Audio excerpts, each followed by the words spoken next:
Hello दोस्तों, स्वागत है आपका एक और इन्फॉर्मेटिव वीडियो में। आज के वीडियो में दोस्तों हम डिस्कस करने वाले हैं जॉइंट होम लोन के बारे में। यानी कि अगर आप एक घर खरीदने की सोच रहे हैं एंड उस घर को परचेस करने के लिए आप बैंक से एक होम लोन भी लेना चाहते हैं, तो जब आप बैंक में होम लोन के लिए अप्लाई करेंगे तो जो भी बैंक के एग्जीक्यूटिव है वो आपको सजेस्ट करेंगे कि आपने जॉइंट होम लोन लेना चाहिए। यहाँ पे दोस्तों ज्वाइंट होम लोन लेना कंपलसरी नहीं होता है। यहाँ पे बैंक का बेनिफिट ये होता है कि अगर आप ज्वाइंट होम लोन लेते हैं एंड फ्यूचर में आप उस होम लोन का पैसा पे नहीं कर पाते हैं तो जो भी बाकी के को बोरोवर होंगे बैंक उनसे उस होम लोन का पैसा रिकवर कर सकती है। यहाँ पे बैंक का रिस्क कम हो जाता है ज्वाइंट होम लोन के केसेस में। लेकिन अगर आप ज्वाइंट होम लोन लेते हैं तो बहुत सारी इंपॉर्टेंट बातें हैं जिसके बारे में आपको पता होना चाहिए, नहीं तो फ्यूचर में प्रॉब्लम हो सकता है। फॉर एग्जाम्पल, हम मान के चलते हैं कि रमेश और सुरेश दोनों भाई थे। रमेश अपने लिए एक घर खरीदना चाहते थे, तो यहाँ पे रमेश बैंक में होम लोन के लिए अप्लाई करने चले जाते हैं। तो जो भी बैंक के एग्जीक्यूटिव है वो रमेश को समझाते हैं कि आपने ज्वाइंट होम लोन के लिए अप्लाई करना चाहिए। ज्वाइंट होम लोन का ये सारा बेनिफिट है, ये सारे एडवांटेज है एंड ज्वाइंट होम लोन लेना कंपलसरी है। लेकिन एक्चुअली में ज्वाइंट होम लोन लेना कंपलसरी नहीं होता है। लेकिन अब क्योंकि रमेश के पास में दूसरा कोई ऑप्शन नहीं था तो उन्होंने अपने भाई सुरेश को किसी भी तरीके से मनाया कि आप सिर्फ उस होम लोन के पेपर पे फॉर्मेलिटी पर्पस के लिए साइन कर दो, बाकी लोन का सारा पैसा तो मैं ही पे करूंगा। अब दोस्तों जो रमेश का भाई सुरेश था वो ज्वाइंट होम लोन के पेपर पे साइन करने के लिए तैयार हो जाते हैं, लेकिन उनकी कंडीशन होती है कि वो ज्वाइंट ओनर भी बनेंगे।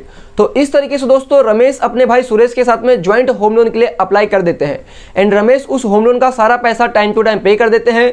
एंड रमेश सोचते हैं कि भाई वो घर का पूरा मालिक तो अब सिर्फ रमेश ही है। लेकिन बाद में दोस्तों जो रमेश के भाई सुरेश थे वो उस प्रॉपर्टी में शेयर मांगने लगते हैं। तो यहाँ पे दोस्तों रूल्स के हिसाब से 50% का ओनरशिप सुरेश के पास भी जाता है। अब कोर्ट में ये प्रूफ करना पड़ेगा कि रमेश ने ही सारे लोन के पैसे पे किए हैं, तो रमेश के फेवर में ही वो प्रॉपर्टी जाना चाहिए, वो बात की बात है। अब दोस्तों सेकंड एग्जांपल ये है कि एक पर्सन थे जिनका नाम था mister Bhogilal and mister Bhogilal का एक बेटा था, उनका नाम था मिस्टर दिनेश। अब मिस्टर दिनेश एक प्रॉपर्टी परचेस करने वाले थे, एक घर खरीदने वाले थे जिसकी वैल्यू थी 50 लाख रुपए। उस 50 लाख में से मिस्टर दिनेश के जो फादर है मिस्टर भोगीलाल वो 25 लाख रुपए का कंट्रीब्यूशन देने वाले थे एंड बाकी का जो 25 लाख है वो मिस्टर दिनेश अपने नाम पे एक होम लोन लेना चाहते थे। अब दोस्तों मिस्टर दिनेश बैंक में जाते हैं 25 लाख के होम लोन के लिए अप्लाई करने। तो जो भी बैंक के एग्जीक्यूटिव है वो मिस्टर दिनेश को समझाते हैं कि भाई आपके लिए ज्वाइंट होम लोन लेना कंपलसरी है। यहाँ पे आप अपने फादर के फॉर्मेलिटी पर्पस के लिए नाम उस होम लोन में डलवा दो, बाकी के लोन का जो भी ईएमआई है उसका पैसा तो आप ही पे करेंगे। तो इस तरीके से दोस्तों मिस्टर दिनेश अपने फादर के साथ में ज्वाइंट होम लोन के लिए अप्लाई कर देते हैं एंड मिस्टर दिनेश ही उस होम लोन का जो भी ईएमआई है वो टाइम टू टाइम पे करते जाते हैं। लेकिन कुछ समय के बाद में मिस्टर दिनेश का जॉब छूट जाता है एंड वो होम लोन का ईएमआई पे नहीं कर पाते हैं। तो यहाँ पे दोस्तों मिस्टर दिनेश के जो फादर थे मिस्टर भोगीलाल, उनको तो लगता है कि भाई मिस्टर दिनेश ने लोन लिया है तो उसके लिए तो मिस्टर दिनेश ही रिस्पॉन्सिबल माने जाएंगे। लेकिन यहाँ पे दोस्तों उनका थिंकिंग अंडरस्टैंडिंग गलत है, क्योंकि यहाँ पे उन्होंने ज्वाइंट होम लोन के पेपर पे साइन किया है तो जितना मिस्टर दिनेश रिस्पॉन्सिबल है उस होम लोन का पैसा पे करने के लिए, उतना ही रिस्पॉन्सिबल मिस्टर दिनेश के जो फादर है मिस्टर भोगीलाल वो भी रिस्पॉन्सिबल है उस लोन का पैसा पे करने के लिए। यहाँ पे मिस्टर दिनेश के जो फादर है मिस्टर भोगीलाल, उनके पर्सनल प्रॉपर्टी को बेच के भी बैंक अपने लोन के पैसे रिकवर कर सकती है। तो दोस्तों यहाँ पे ज्वाइंट होम लोन के केसेस में इस तरीके का बहुत सारा सिचुएशन हो सकता है जिसके बारे में आपको पता होना चाहिए। तो आज के इस वीडियो में हम ये डिस्कस करेंगे कि ज्वाइंट होम लोन के केसेस में क्या क्या टर्म्स होते हैं, ज्वाइंट होम लोन के क्या क्या एडवांटेज है, क्या क्या डिसएडवांटेज है एंड एट द एंड हम डिस्कस करेंगे कंक्लूजन के बारे में। तो वीडियो काफी इंटरेस्टिंग, काफी नॉलेजेबल है। आपसे रिक्वेस्ट ये है दोस्तों कि वीडियो पूरा एंड तक देखना ताकि कोई भी इंपॉर्टेंट पॉइंट मिस ना हो जाए। तो दोस्तों अगर आप as a entrepreneur, business owner, corporate leader, student, informer, investors इस वीडियो को देख रहे हैं, वीडियो में पूरा बने रहना दोस्तों। हम लोग वीडियो को स्टार्ट करते हैं। अब दोस्तों हम सबसे पहला समझते हैं कि ज्वाइंट होम लोन के केसेस में को अप्लीकेंट का क्या मतलब होता है। हु इज अ को अप्लीकेंट। तो यहाँ पे दोस्तों को अप्लीकेंट को बोरोवर भी कहा जाता है, एडिशनल बोरोवर भी कहा जाता है, सेकेंडरी बोरोवर भी कहा जाता है। यहाँ पे दोस्तों जब भी आप ज्वाइंट होम लोन के लिए अप्लाई करते हैं तो मैक्सिमम 6 लोगों के साथ में आप ज्वाइंट होम लोन के लिए अप्लाई कर सकते हैं। कंडीशन यह है कि ब्लड रिलेशन होना चाहिए। यहाँ पे दोस्तों को अप्लीकेंट या तो को बोरोवर का सिंपल मतलब यही होता है कि एडिशनल बोरोवर जो इक्वल रिस्पॉन्सिबल है होम लोन का पैसा पे करने के लिए जितना रिस्पॉन्सिबल प्राइमरी बोरोवर है। सेकंड क्वेश्चन है कि को अप्लीकेंट एंड को ओनर में क्या डिफरेंसेस होते हैं। तो यहाँ पे दोस्तों हमने पहले ही डिस्कस कर लिया कि भाई को अप्लीकेंट का मतलब एक ऐसा एडिशनल बोरोवर होता है जिसकी इक्वल रिस्पॉन्सिबिलिटी होती है लोन के पैसे को पे करने के लिए जितना रिस्पॉन्सिबल मेन बोरोवर माने जाते हैं। अब दोस्तों को ओनर का सिंपल मतलब होता है कि भाई को ओनर एक ऐसा पर्सन होता है जिसके पास अधिकार होता है, राइट होता है उस घर के ऊपर, उस प्रॉपर्टी के ऊपर जिसके लिए उन्होंने होम लोन लिया हुआ था। अब दोस्तों इस चीज को हम सिंपली एग्जांपल से समझते हैं। फॉर एग्जांपल हम मान के चलते हैं कि मिस्टर राम और मिस्टर श्याम दोनों भाई हैं एंड उन्होंने एक होम लोन के लिए अप्लाई किया हुआ है अपने फादर मिस्टर दशरथ के साथ में। अब दोस्तों हम ये भी मान के चलते हैं कि जो राम और श्याम है वो उस प्रॉपर्टी के को अप्लीकेंट है एंड साथ में ओनर भी है। लेकिन मिस्टर दशरथ के केसेस में हम मान के चलते हैं कि जो मिस्टर दशरथ है वो उस प्रॉपर्टी के सिर्फ को अप्लीकेंट है, वो ओनर नहीं है उस प्रॉपर्टी के। तो यहाँ पे दोस्तों अगर मिस्टर राम मिस्टर श्याम ने उस लोन का पैसा पे करना बंद कर दिया, होम लोन का पैसा पे नहीं कर रहे हैं, तो जो बैंक है, बैंक के पास में अधिकार है, हक है कि वो उस होम लोन का पैसा मिस्टर दशरथ से रिकवर करे। यहाँ पे भले ही मिस्टर दशरथ उस प्रॉपर्टी के को ओनर नहीं है, फिर भी वो उस लोन के पैसे के लिए रिस्पॉन्सिबल माने जाएंगे। तो यहाँ पे दोस्तों कंक्लूजन ये है कि बैंक को इससे फर्क नहीं पड़ता कि कौन को ओनर है, बैंक को इससे फर्क पड़ता है कि कौन को अप्लीकेंट है, क्योंकि को अप्लीकेंट इक्वल रिस्पॉन्सिबल माने जाएंगे होम लोन का पैसा पे करने के लिए जितना रिस्पॉन्सिबल प्राइमरी बोरोवर माने जाएंगे। अब दोस्तों थर्ड क्वेश्चन ये है कि आप किसके साथ में ज्वाइंटली होम लोन के लिए अप्लाई कर सकते हैं, यानी कि हु कैन बी द को applicant, who can be the को बोरोवर। तो यहाँ पे दोस्तों सबसे पहला आप अपने स्पाउस के साथ में ज्वाइंटली होम लोन के लिए अप्लाई कर सकते हैं, यानी कि अगर कोई हस्बैंड है तो वो अपने वाइफ के साथ में होम लोन के लिए अप्लाई कर सकते हैं एंड अगर कोई वाइफ है तो अपने हस्बैंड के साथ में ज्वाइंटली होम लोन के लिए अप्लाई कर सकते हैं। सेकंड फादर एंड सन का केस आता है, यानी कि अगर कोई फादर है एंड उनका एक ही चिल्ड्रन है एंड वो बेटा है यानी कि सन है, तो इस केसेस में फादर अपने सन के साथ में होम लोन के लिए ज्वाइंटली अप्लाई कर सकते हैं एंड फादर मेन ओनर यहाँ पे बन सकते हैं। लेकिन यहाँ पे कोई फादर है एंड उनके दो बेटे हैं, तो उस केसेस में होम लोन का जो ओनरशिप है वो दोनों बेटे के बीच में डिस्ट्रीब्यूट कर दिया जाएगा एंड फादर को सिर्फ को बोरोवर माना जाएगा। थर्ड सिचुएशन ये है कि फादर है एंड उनका एक ही चाइल्ड है एंड वो अनमैरिड डॉटर है, या तो मदर है उनका एक ही चाइल्ड है एंड वो अनमैरिड डॉटर है, तो उस केसेस में होम लोन का जो ओनर है वो डॉटर को बनाया जाएगा एंड फादर को अपलाइंट माना जाएगा एंड यहाँ पे फादर एंड मदर के इनकम को कंसीडर नहीं किया जाएगा होम लोन देने के लिए। यहाँ पे जनरल केसेस में फादर एंड मदर अपनी मैरिड डॉटर के साथ में ज्वाइंटली होम लोन के लिए अप्लाई नहीं कर सकते, brother and sister jointly home loan के लिए अप्लाई नहीं कर सकते एंड सिस्टर और सिस्टर भी जनरली ज्वाइंटली होम लोन के लिए अप्लाई नहीं कर सकते।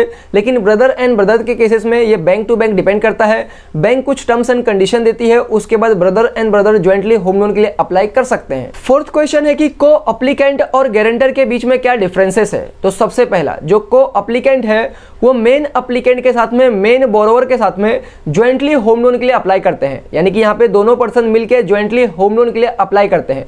लेकिन गारंटर के केसेस में गारंटर होम लोन के लिए अप्लाई नहीं करता है, यहाँ पे वो सिर्फ लोन की गारंटी देते हैं कि अगर ये पर्सन लोन का पैसा पे नहीं करेंगे तो बैंक गारंटर से लोन के पैसे रिकवर करेगी। सेकंड डिफरेंस ये है कि जो को अप्लीकेंट है वो ज्वाइंटली रिस्पॉन्सिबल माने जाते हैं होम लोन का पैसा पे करने के लिए, लेकिन गारंटर के केसेस में जब अप्लीकेंट अपने होम लोन का पैसा पे नहीं करते हैं, बैंक उनको बार बार रिमाइंडर भेजता है, फिर भी पे नहीं करते हैं, तो लास्ट में बैंक गारंटर को बोलती है कि भाई आपने इस लोन का पैसा पे करना पड़ेगा। थर्ड डिफरेंस ये है कि जो को अप्लीकेंट है वो उस प्रॉपर्टी में को ओनर भी बन सकते हैं, लेकिन गारंटर उस प्रॉपर्टी में को ओनर नहीं बन सकते।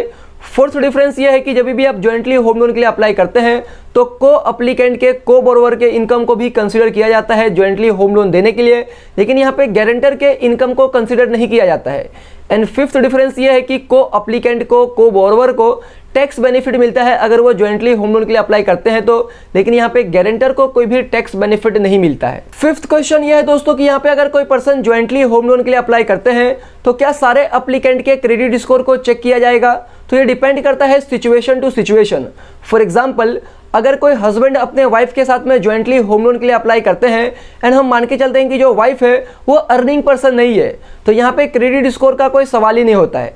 लेकिन यहाँ पे वाइफ अर्निंग पर्सन है एंड होम लोन देने के लिए वाइफ के इनकम को भी कंसीडर किया जा रहा है, तो यहाँ पे उनके क्रेडिट स्कोर को भी चेक किया जाएगा। अब दोस्तों हम समझते हैं कि ज्वाइंट होम लोन लेने के क्या क्या डिसएडवांटेजेस हो सकते हैं। तो यहाँ पे सबसे पहला डिसएडवांटेज है कि अगर कोई हस्बैंड एंड वाइफ ज्वाइंटली किसी बैंक से कोई होम लोन लेते हैं एंड फ्यूचर में हस्बैंड एंड वाइफ के बीच में अगर कोई डिस्प्यूट हो जाता है, कोई झगड़ा लड़ाई हो जाता है एंड यहाँ पे हम मान के चलते हैं कि हस्बैंड अपने हिस्से का होम लोन का पैसा पे करने से मना कर देते हैं, होम लोन का EMI पे करने से मना कर देते हैं, तो उस होम लोन का सारा जिम्मेदारी वाइफ के ऊपर ही आ जाएगा। यानी यहाँ पे अगर वाइफ कोई अर्निंग पर्सन नहीं है, वाइफ सिर्फ हाउसवाइफ है, तो उस केसेस में तो और भी काफी ज्यादा प्रॉब्लम हो सकता है। सेकंड डिसएडवांटेजेस ये है कि अगर हस्बैंड की अनफॉर्चुनेटली डेथ हो जाती है एंड हम मान के चलते हैं कि जो वाइफ है वो उस प्रॉपर्टी के सिर्फ को अप्लाइंट है, को ओनर नहीं है, तो यहाँ पे हिंदू सक्सेशन एक्ट के हिसाब से अगर किसी पर्सन की डेथ हो जाती है तो उनके प्रॉपर्टी को उनके लीगल हेयर के बीच में डिस्ट्रीब्यूट कर दिया जाता है। तो यहाँ पे अगर हस्बैंड की डेथ हो गई है तो उनके वाइफ के बीच में, जिनकी डेथ हुई है उनके मदर एंड उनके चिल्ड्रन के बीच में उस प्रॉपर्टी को डिस्ट्रीब्यूट कर दिया जाएगा। तो यहाँ पे जिसकी डेथ हुई है उनके वाइफ को उस प्रॉपर्टी का 1/3 शेयर मिलेगा, लेकिन क्योंकि उनकी वाइफ उस प्रॉपर्टी के को अप्लाइंट है तो होम लोन के पूरे पैसे के लिए उनके वाइफ ही रिस्पॉन्सिबल माने जाएंगे। एंड यहाँ पे अगर वाइफ अर्निंग पर्सन नहीं होंगे तो और भी काफ़ी ज़्यादा प्रॉब्लम हो सकता है। तो यहाँ पे दोस्तों रिकमेंडेशन ये होती है कि जब भी आप ज्वाइंट होम लोन लेते हैं अपने वाइफ के साथ में, तो साथ में आपको ऑनलाइन इंश्योरेंस प्लान भी लेना चाहिए, ऑनलाइन टर्म प्लान लेना चाहिए। यहाँ पे मैं होम लोन प्रोटेक्शन प्लान को रिकमेंड नहीं करता हूँ, क्योंकि term plan home loan protection plan से ज़्यादा बेनिफिट माने जाते हैं।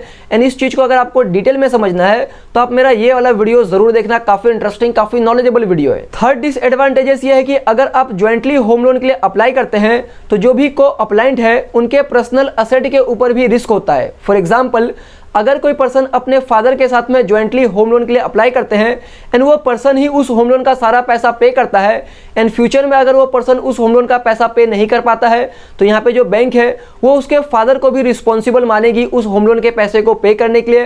एंड यहाँ पे फादर के पर्सनल असेट को भी कोर्ट में अटैच किया जा सकता है। फोर्थ डिसएडवांटेजेस ये है कि अगर आप किसी बैंक से ज्वाइंटली होम लोन लेते हैं एंड फ्यूचर में उस होम लोन का पैसा पे करने में या तो आप डिले करते हैं या तो डिफॉल्ट करते हैं, तो इसका इम्पैक्ट जो प्राइमरी बोरोवर है उनके सिविल स्कोर के ऊपर तो होगा ही, साथ में जो को अप्लाइंट है, जो सेकेंडरी बोरोवर है, उनके सिविल स्कोर के ऊपर भी होगा एंड फ्यूचर में उनको लोन मिलने में दिक्कत हो सकती है। फिफ्थ डिसएडवांटेज ये है कि अगर आप ज्वाइंट होम लोन लेते हैं तो जो भी को बोरोवर है, को अप्लाइंट है, उनकी फ्यूचर में लोन लेने की कैपेसिटी 50% से कम हो जाता है, क्योंकि इनका जो 50% है वो होम लोन में यूज हो चुका है। अब दोस्तों हम ज्वाइंट होम लोन के एडवांटेजेस को समझते हैं। तो यहाँ पे दोस्तों सबसे पहला एडवांटेज ये है कि अगर आप ज्वाइंट होम लोन के लिए अप्लाई कर रहे हैं एंड यहाँ पे दोनों पर्सन जो ज्वाइंट होम लोन के लिए अप्लाई कर रहे हैं वो अर्निंग पर्सन है, तो यहाँ पे आपके होम लोन मिलने के चांसेस काफी ज्यादा बढ़ जाते हैं एंड यहाँ पे आपको ज्यादा अमाउंट का भी लोन मिल सकता है। सेकंड एडवांटेज है टैक्स बेनिफिट का एडवांटेज। तो यहाँ पे अगर आप कोई ज्वाइंट होम लोन लेते हैं तो दोनों बोरोवर को सेपरेटली टैक्स बेनिफिट का एडवांटेज मिल जाता है।